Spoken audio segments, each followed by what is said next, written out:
내가 저 사무실에 가봤는데 괜찮은데 왜 안 되지? 오케이. 자, 우리 데살로니가전서 5장 18절 말씀, 우리가 너무 귀한 말씀인데요. 함께 한 목소리로 함께 읽도록 하겠습니다. 범사에 감사하라. 이것이 그리스도 예수 안에서 너희를 향하신 하나님의 뜻이니라. 아멘. 가끔 이런 생각이죠. 하나님의 뜻이 뭘까? 내가 하나님의 뜻을 알면 그대로 순종할 텐데 하나님 당신의 뜻을 말씀해 주십시오. 여러분 그런 생각을 할 때가 있죠. 하나님의 뜻이 뭘까? 오늘 하나님의 뜻이 뭐래요? 예? 하나님의 뜻이 뭐예요? 여러분을 향하신 하나님의 뜻이 뭐예요? 기도 열심히 하라, 전도해라. 뭐예요? 하나님의 뜻이 뭡니까? 할렐루야.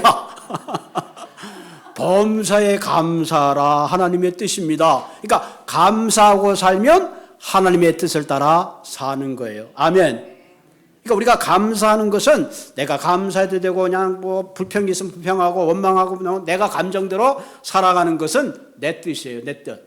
그런데 내 환경이 감사할 조건이 안 되고 원망할 조건이 되고 불평할 조건이 많다 할지라도 그럼에도 불구하고 범사에 감사란 말은 뭐예요? All circumstance. 어떤 상황 속에 있든지 그 상황을 감사하라는 거예요. 왜?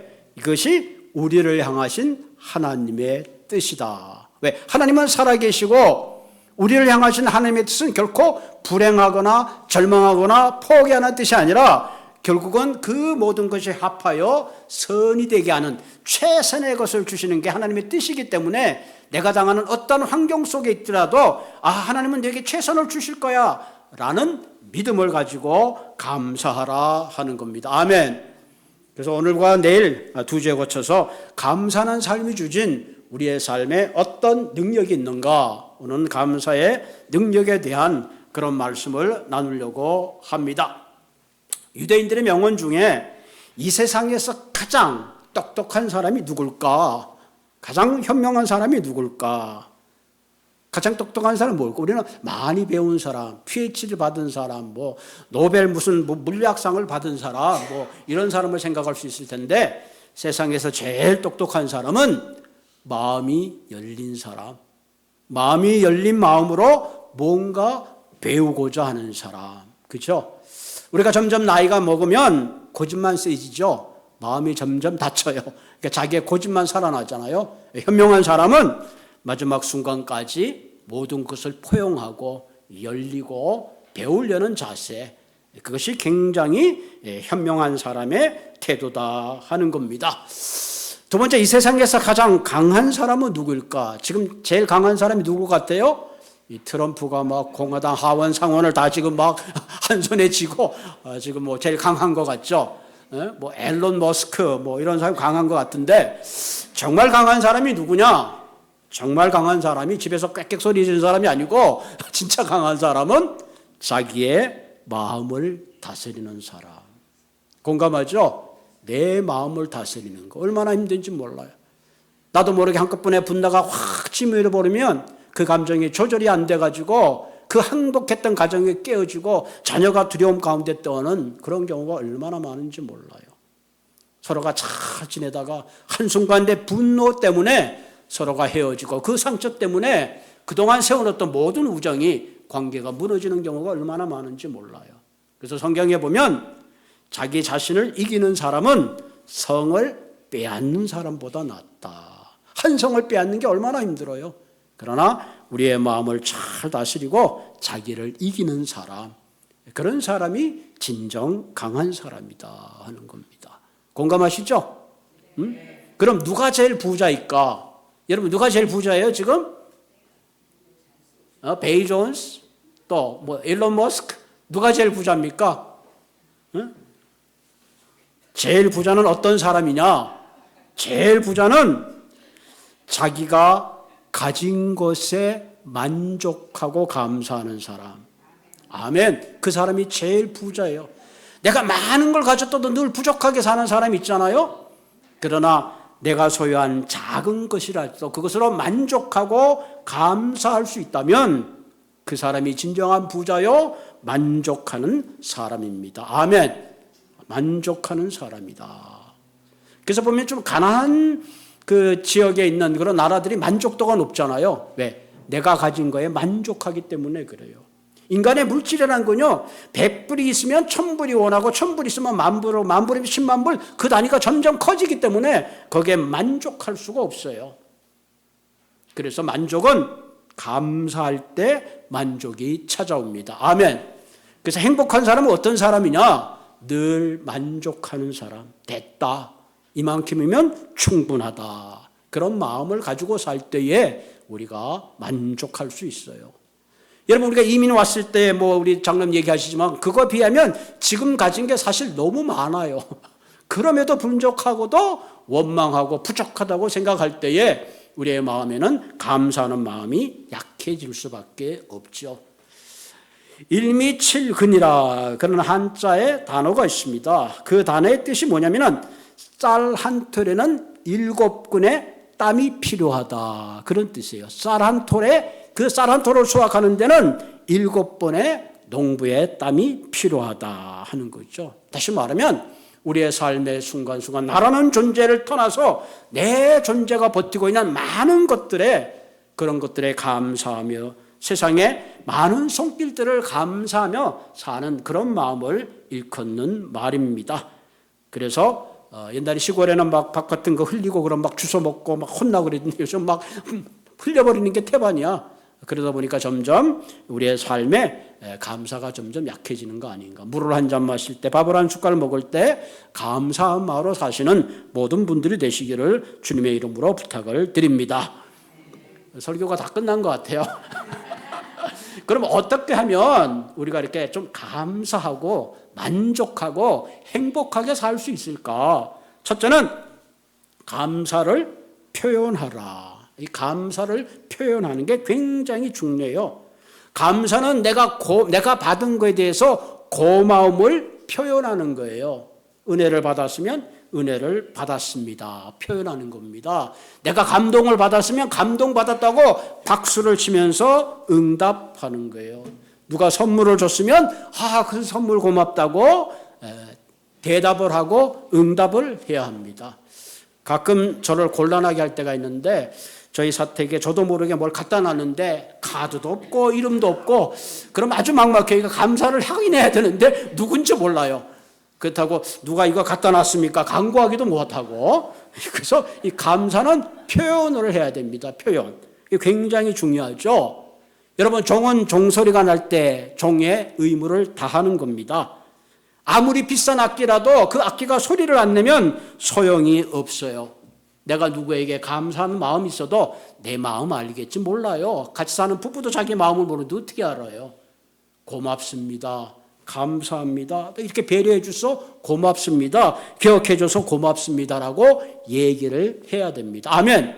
감사는 표현하라. 반드시 표현하라. 어떤 남녀가 연애를 하고 너무너무 좋아요. 당신 없으면 난 못 살 것 같아. 속으로만 생각하고 있어요. 그 사람들은 평생 짝사랑하다 끝나요. 그러나 will you marry me? 나랑 결혼해 줄래요? 그 순간에 한 아름다운 가정이 이루어지는 겁니다. 그러므로 감사는 반드시 표현해야 합니다. 이렇게 우리가 표현을 통해서 소통이 돼요. 여러분, 누가 말을 하지 않고 그냥 입을 꽉 다물고 있으면 이 10개를 물속은 알아도 한 개 사람 속을 모른다고 그냥 괜히 오해만 쌓여요. 그렇기 때문에 우리는 서로 소통하기 위해서 잘 감사를 표현하는 한 분 한 분 되시기를 바랍니다. 여러분, 사람에게 감동을 주는 건요, 언어를 통해서 감동을 줍니다. 당신 나 이렇게 배려해 줘서 너무너무 고맙습니다. 내가 이렇게 필요한데 당신이 채워줘서 고맙습니다라고 말하는 순간에 서로의 마음속에 감동이 일어나는 거예요. 여러분, 성경에 보면 백부장은 100명의 부하를 거드는 그런 하나의 로마의 군대의 장이죠. 그 사랑하는 종이 병들었어요. 그래서 이 백부장이 유대인의 장로들을 보냈어요. 예수님 보고 자기 사랑하는 종을 좀 고쳐달라고. 그 장로들이 가서 예수님, 이 백부장인데 이 사람은 굉장히 좋은 사람입니다. 유대인, 로마의 군인인데도 특별히 우리를 위해서 많은 일을 했습니다. 예수님도 관심을 가지고 그 집을 향하여 유대인 장로들과 함께 가는 중에 그 집의 종이 쫓아옵니다. 그러면서 말씀하시기를 예수님 보고 우리 주인이 말씀하시는데 예수님 우리 집까지 올 필요 없어요. 그 종을 위해서 지금 예수님이 그 병을 낫게 말만 해주시면 종이 나을 것 같아요. 우리 주인님이 그러는데 우리 그 주인님 밑에도 많은 종들이 있어서 너 가라 그러면 가고 오라 그러는데 예수님 같은 당신 분도 말씀 한마디면 종들이 다 알아서 할 거 아닙니까? 저희 집까지 오는 걸 제가 감당치 못하겠습니다. 그렇게 얘기하는 거예요. 예수님이 들었을 때 너무 기가 막히잖아요. 어떻게 이런 사람이 있을까? 참 믿음이 좋다. 그래서 종이 그 말씀을 전하고 집으로 돌아갔더니 아닌 게 아니라 예수님께 그 말씀을 드리는 순간에 그 종이 나았더라 하는 그런 얘기가 있습니다. 그만큼 감사라는 것은 믿음으로 하는 거예요. 예수님 당신만 말씀하시면 나을 거라는 그런 전제 속에 얘기했을 때에 백부장의 종은 기적같이 나았습니다. 여러분 민수기 14장 28절에 보면 내가 너희에게 들은 그대로 너희에게 해 줄 것이다. 왜? 이스라엘 백성들이 하나님을 대하여 원망하고 막 그랬을 때에 그래 알았다. 내가 그대로 해주겠다. 그 얘기는 뭐예요? 우리가 어떤 말을 하느냐 하는 게 얼마나 중요한가 하는 것을 이야기해 주고 있습니다. 어떤 언어학자가 말하기를 똑같은 말을 10,000번 정도 반복하면 현실이 된다. 그런 얘기가 있어요. 우리 어린아이들이 말을 배울 때 기역, 니은, 디귿을 배워서 말하는 거 아니에요. 하나님은 우리를 굉장히 총명하게 만들어서 말을 반복해서 듣잖아요. 자연스럽게 말을 하게 돼요. 제가 가끔 그런 생각이 들어요. 집에 여러분 개를 어릴 때 데리고 오잖아요. 개 한 마리를 데리고 와서 막 키워요. 그때 어떤 나 개소리를 들으면서 저 개소리가 제대로 내는 소리일까? 개가 개소리를 들어야지 개소리를 낼 거 아니에요. 그런 느낌이 들더라고. 잘못하면 사람 소리 내게 생겼어. 어릴 때부터 키워가지고. 어떤 소리를 반복해서 듣기 때문에 아이들이 그 언어를 말하는 거예요. 그게 굉장히 중요합니다. 말은요, 내 입에 있을 때 그 말이 나를 지배하지만 그 말이 바깥으로 나오는 순간은 그 말이 나를 지배하고 환경을 지배합니다. 김 목사님, 나 당신 꼴보기 싫어. 속으로 생각하는 거 어떻게 알겠어? 모르지. 그러나 나 당신 싫어 말하는 순간부터 그 말은 당신과 나를 분리시키는 엄청난 파워를 가지고 오는 겁니다. 아멘. 그렇기 때문에 우리가 입으로 내뱉는 말이 얼마나 중요한가 알아야 돼요. 그래서 우리는 늘 감사하고 좋은 말을 하는 게 참 필요합니다. 옛날에 어른들은 물론 사랑의 마음을 가지고 있지만 나가서 되져라 이런 말 많이 줬잖아요. 되져라. 나가서 되지면 어떻게 해? 그 사랑하는 아들이. 그런 좀 약간 좀 저주스러운 말을, 물론 그 마음에는 사랑하는 마음이 있어서 하는 말이지만 우리의 언어가 얼마나 중요한가 하는 걸 우리는 알아야 합니다. 고맙습니다고 말하는 순간에 인상을 쓰면서 고맙습니다 하는 사람 있어요? 난 그런 사람 본 적이 없어요. 고맙습니다 하는 속에는 그 마음의 따뜻한 감정이 함께 전달되고 거기에는 서로의 마음에 울림이 생깁니다. 아멘. 아멘입니다. 누가복음 17절에 보면 예수님께서 10명의 문둥왕자를 요즘 한센병이라고 해서 약이 좋아서 고쳐주지만 그때 당시에는요, 이 문둥병자는 신의 저주를 받은 병이에요. 가족과 함께 살 수 있고 커뮤니티를 또 떨어졌고 예배 드릴 수 없는 저주받은 인간입니다. 그런데 예수님께서 그 10명의 환자를 고쳐줬어요. 얼마나 좋아요. 그런데 9명은 가정으로 다 돌아가는데 그중에 사마리아라는 한 사람이 예수님께 왔어요. 예수님 고맙습니다. 내가 평생 인간 사람 노릇 못하는데 당신이 고쳐줘서 이제는 내가 사람 노릇 할 수 있습니다라고 예수님께 돌아와서 엎드려 절을 했어요. 그때 예수님께서 그래 내가 10명을 고쳐뒀는데 나머지 9은 어디 있느냐. 그 9명도 감사하는 마음이 있었지만 예수님께 나와서 감사를 표현하지 못했어요. 그런데 사마리아 한 사람이 예수님 앞에 감사하다고 얘기할 때에 예수님께서 그래 너의 육체의 병도 나았지만 내가 너를 구원해내느라 그의 영혼까지 구원받는 놀라운 축복을 얻었습니다. 할렐루야. 다른 어떤 때보다 여러분 한 사람 한 사람 정말 주님 앞에 나와서 하나님 한 해 동안 너무너무 감사합니다. 감사합니다. 난 하나님을 향하여 이렇게 좋은 일을 제대로 하지도 못했는데 그럼에도 불구하고 이렇게 나를 사랑해 주시고 자녀 삼으시고 우리의 가정을 지키시고 건강을 지키시는 하나님 너무너무 감사합니다. 그렇게 여러분들의 마음을 표현하고 하나님께 감사를 드리는 그런 예배가 되기를 주님의 이름으로 부탁을 드립니다. 여러분 시를 쓰는 사람 보면 굉장히 그 시성이 뛰어나잖아요. 똑같은 단어를 표현해도 그 시를 읽어보면 그 시의 언어의 매료가 됩니다. 그렇기 때문에 우리가 어떤 표현을 하다 보면 그 표현이 세련되게 되고 그리고 다른 사람의 시를 읽다 보면 새로운 시선이 생기는 거예요. 언어도 마찬가지입니다. 내가 자꾸 고맙다는 감사하는 마음을 자꾸 가지고 그런 언어를 쓰다 보면 그 언어가 가지고 오는 특별한 매력이 있습니다. 그렇기 때문에 서로 감사하고 감사의 표현을 하다 보면 서로의 울림이 생기고 원망 대신 우리는 감사를 선택하게 되고 서운함 대신 은혜를 선택하게 되는 겁니다.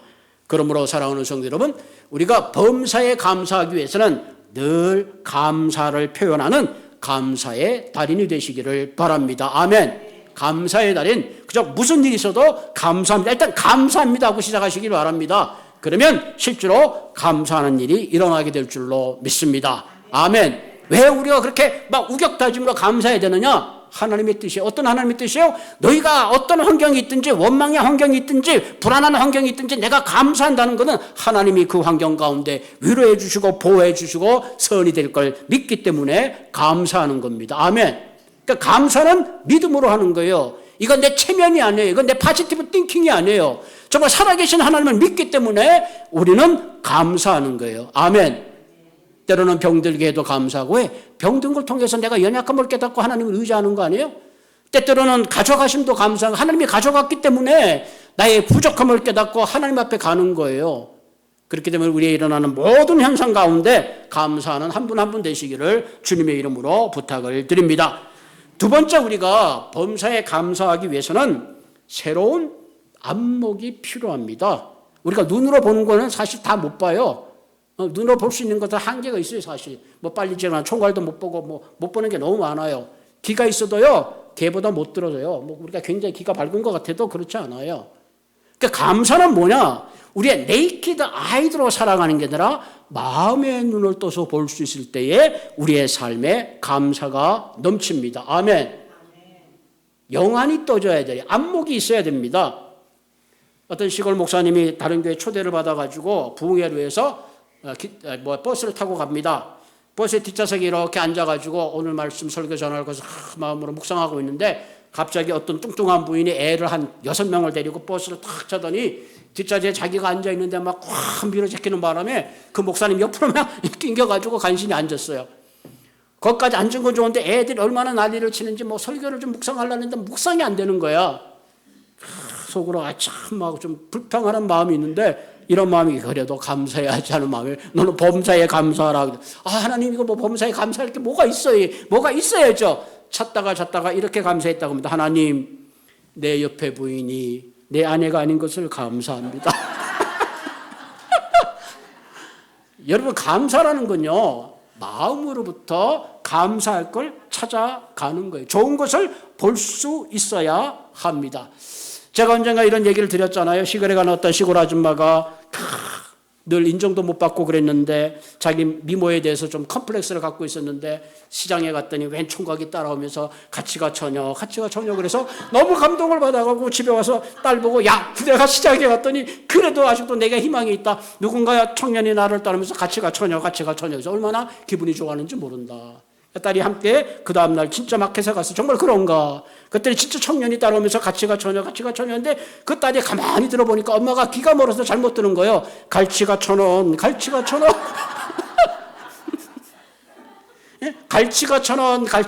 그런데 같이가 처녀 그런 줄 알고 흥분했다는 이야기가 있어요. 여러분 웃지만 우리는요 듣는 거요. 여러분 생각해보면 내가 듣고 싶은 얘기 들어요. 묘해요. 내가 듣고 그냥 오해하는 거야. 누가 얘기도 잘 안 들어요. 내가 보고 싶은 것만 봅니다. 그렇기 때문에 감사는 마음으로 열어서 보는 겁니다. 믿음의 안목을 가지고 감사하는 거예요. 가나안의 10명의 정탐꾼 있잖아요. 10명의. 제가 숫자에 좀 약해서 지난번에 소돔과 고모라의 8식구? 맞죠? 아니야. 노아의 방주 8식구가 구원받았지. 8식구 맞죠? 8식구. 어떤 장로님 목사님 8명인데 왜 7명이 여기서 내가 숫자가 약해서 10명의 정탐꾼도요 하나님이 약속하는 가나안 땅을 구경하고 왔어요. 12명이구나, 12명. 예, 12명이 갔는데 10명이 왔어요. 10명이 와가지고 이 큰일 났다. 이거 하나님이 우리를 죽이려고 했지. 거기 갔더니 그 사람들이 막 다 자이언트. 우리는 메뚜기야. 이제 죽었어. 예? 소용없어. 이거 우리 이제 여기서 다 죽었어. 근데 여호수아 갈렙만이 아니다. 우리가 메뚜기 떼 같은 게 아니라 오히려 그들이 메뚜기 떼 같고 그들은 우리의 밥이다. 하나님이 약속하신 땅 아니냐. 그래서 결국 어떻게 됐죠? 여호수아 갈렙만이 약속의 땅에 들어가고 나머지는 다 광야에서 죽었습니다. 그 차이가 뭐냐? 똑같은 걸 보고 똑같은 환경을 봤는데 뭘 본 거예요? 나머지 10명은 자기 눈의 시각으로, 욕망의 시각으로, 자기 눈으로 본 거예요. 그러나 여호수아 갈렙은 하나님의 비전을 가지고, 하나님의 안목을 가지고 봤을 때에 그 환경이 그들에게는 남달라 보였습니다. 아멘. 예수 믿는 사람들은요, 이런 눈이 있어야 돼요. 다른 사람이 다 안 된다 해도 하나님이 하시면 할 수 있다. 이런 마음을 가지고 사는 것이 믿음의 사람입니다. 이런 눈을 가질 때 우리는 범사에 감사할 수 있습니다. 아멘. 안목은 깨달음입니다. 비전은 통찰력이에요. 여러분, 나다나엘이 아니라 그 뭐죠? 다니엘은요, 포로로 잡혀갔어요, 어릴 때. 그럼에도 늘 하나님을 향하여, 예루살렘을 향하여 하루에 3번씩 기도했어요. 그러니까 그 꼴이 보기 싫었던 그 느부갓네살 왕의 신하들이, 왕이시여, 당신이 세상의 최고입니다. 지금 그 잡혀온 한 다니엘이라는 사람이 있는데 매일매일 예루살렘 하나님께 기도하는데 지금부터 당신 외에 다른 신에게 기도하는 사람은 사자굴에 넣어서 다 죽입시다. 왕이 뭐 자기를 높이는 거 꼭 그렇게 합시다. 그래서 어인이 찍혔어요. 그 순간부터 누구든지 다른 신에게 하나님께 기도하는 사람은 사자굴에 넣을 수밖에 없는 그런 상황이 된 거예요. 그러니까 보통 같으면 어떻게 문을 꼭 닫고 안 보이게 살살 하겠죠. 동일하게 다니엘은 올라가서 문을 열고 하나님께 3번 기도했습니다. 그 결과 어떻게 됐어요? 다니엘의 사자굴 속에 던져졌지만 하나님께서 사자의 입을 막으시고 오히려 그 이방인의 왕이 하나님의 존재를 새롭게 깨닫게 되고 다니엘은 로마의 그 나라의 위대한 총리를 맡게 되었습니다.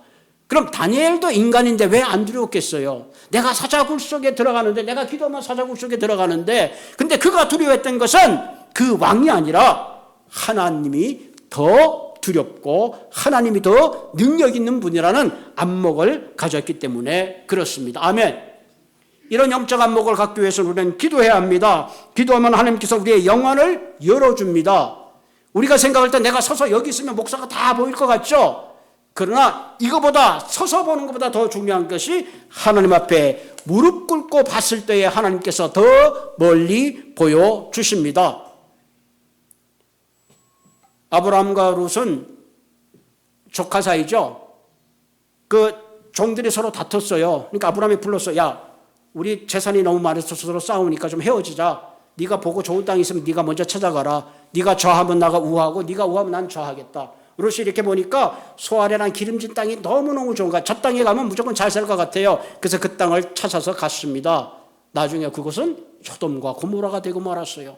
그런데 아브라함이 무릎 꿇고 하나님 앞에 낮아질 때 하나님께서 아름다움을 세워서 동서남북을 보게 하시고 동서남북의 모든 것을 그에게 주신 겁니다. 아멘. 우리 인생이 서서 멀리 보려고 애쓰는 것보다 더 중요한 것이 하나님 앞에 무릎 꿇을 때에 하나님 우리의 영안을 열어주시고 더 멀리 더 크게 보게 한다는 사실입니다. 여러분, 아랍나라라는 나라가 이스라엘과 늘 전쟁 중에 있었어요. 군사적인 친밀한 계획을 세우면 누가 스파이가 있는지 금방 그냥 그쪽에서 다 알아요. 알고 봤더니 엘리사라는 하나님의 사람이 있어서 기도만 하면 저게 비밀을 다 아는 거야. 그래서 군대를 파견해서 엘리사가 사고 있는 성주위를 에워쌌어요. 엘리사의 종이 보니까 막 아람의 군대들이 에워쌌거든. 이제 주인님 죽었습니다. 우리는 죽었습니다. 막 난리가 났어요. 근데 엘리사는 꿈쩍도 하지 않고 당황하지 않습니다. 오히려 담대했습니다. 왜 그러느냐? 성경의 열왕기하 6장 17절 보면 아람의 군대보다 하늘의 병거들이 그들을 더 겹겹이 에워싸고 있는 것을 보았기 때문에 그렇습니다. 아멘. 그렇기 때문에 우리의 신앙생활을 하는 것은 세상이 보는 눈으로 보는 것이 아니라 하나님이 보는 그런 시각을 가지고 볼 때에 우리의 삶에 어떤 어려움이 있어도 감사하게 되는 줄로 믿으시기를 바랍니다. 죽은 지 나흘이나 돼서 썩어서 냄새가 납니다. 예수님은 나사렛의 시체 앞에서 뭘 했어요? 감사하게 됐어요. 하나님께 감사합니다. 뭘 감사해? 죽었는데 냄새가 나는데 예수님은 그 감사는 건 뭐예요? 그의 영이 눈에 떠서서 하나님께서 그를 살리실 것을 알고 감사하신 겁니다. 여러분, 우리가 감사한다는 건 그런 거예요. 우리의 한계, 내 능력, 내 환경을 보는 것이 아니라 하나님이 보여주시는 믿음의 시각을 가지고 내가 어떤 환경에 있든지 그것을 감사할 때에 그것이 믿음의 삶이요, 그 감사를 통해서 우리는 더욱더 하나님의 은혜 가운데 살게 될 줄로 믿습니다. 세 번째, 우리가 범사에 감사하기 위해서 가장 중요한 게 있는데 그것은 뭐냐면은 이 위기와 절망 가운데 있을 때 그것을 도피하려고 하지 말고 그것을 잘 문제를 해결해야 되는데 그 해결의 비법이 뭐냐? 그것이 바로 범사에 감사하는 거다. 오늘 성경에 보면 범사에 감사하란 말은 모든 일에 감사하라. 내가 감사할 수 없는 환경 속에서도 감사하라. 반복되는 얘기지만 거기서 순종할 때에 하나님의 놀라운 역사가 일어난다 하는 겁니다. 때때로 우리는 어떤 문제 앞에, 시험 앞에 그 시험을 푸는 과정을 통해서 믿음이 성장해요. 죄가 성장합니다. 인격이 성숙해요. 여러분, 내가 고난을 많이 당하면 당할수록 고난당하는 사람을 이해하고 고난당한 사람들의 멘토가 될 수 있어요. 성경에 보면요, 사람이 감당할 시험밖에 너희에게 당한 것이 없나니 오직 하나님은 미쁘사 너희가 감당 못할 시험 당함을 허락지 아니하시고 시험 당할 쯤에 또한 피할 길을 내서 너희로 능히 감당하게 하신다. 아멘. 우리에게 당하는 모든 시련은 하나님께서 내가 감당할 수 있는 시련을 허락하시고 그 감당한 시력을 또한 피할 능력을 허락해 주신다 하는 겁니다. 우리가 감사할 때 우리는 어떤 상황 속에서 당황하거나 그 문제 앞에 압도당하지 않습니다. 여러분, 성경에 보면 하박국이라는 선지자가 있습니다. 국가가 위기에 당했어요. 바벨론 포로가 임박해 왔습니다. 이미 하박국 선지자는 그것이 환상으로 이미 하나님의 예언의 말씀 속에 깨달아. 여러분 생각했어요. 당장 지금 저기 와서 우리나라가 포로로 되는 그 심각한 상황에 들어갔어요. 그때의 하박국 선지자 3장 16절에 보면 내 창자가 흔들리고 내 입술이 떨리고 내 뼈가 내 온몸에서 떨리는 거예요. 지금 그 상황을 생각하니까. 그럼에도 불구하고 하박국 선지자가 감사했어요. 아니, 그 상황에서 어떻게 감사했는가요? 이렇게 감사했어요. 비록 무화과 나무가 무성치 못하고 포도나무에 열매가 없고 감람나무에 소출이 없고 밭에 식물이 없고 우리의 양이 없고 외양간에 소가 없을지라도 나는 여호와로 인하여 즐거워하며 나의 구원의 하나님으로 인하여 기뻐하리라. 우리 민족이 밑으로 바벨론 포로로 돌아간다 할지라도 하나님께 반드시 그 포로에서 우리 민족을 구원할 것을 믿고 감사했다 하는 겁니다. 아멘. 우리는 어려운 일을 만날 때마다 하박국의 노래를 함께 부르면서 힘을 내야 합니다. 하나님의 사람은 환경을 따라 살지 않고 믿음을 따라 사는 사람들입니다. 그래서 하박국 선지자는 오직 의인은 믿음으로 살리라 그런 얘기를 했습니다.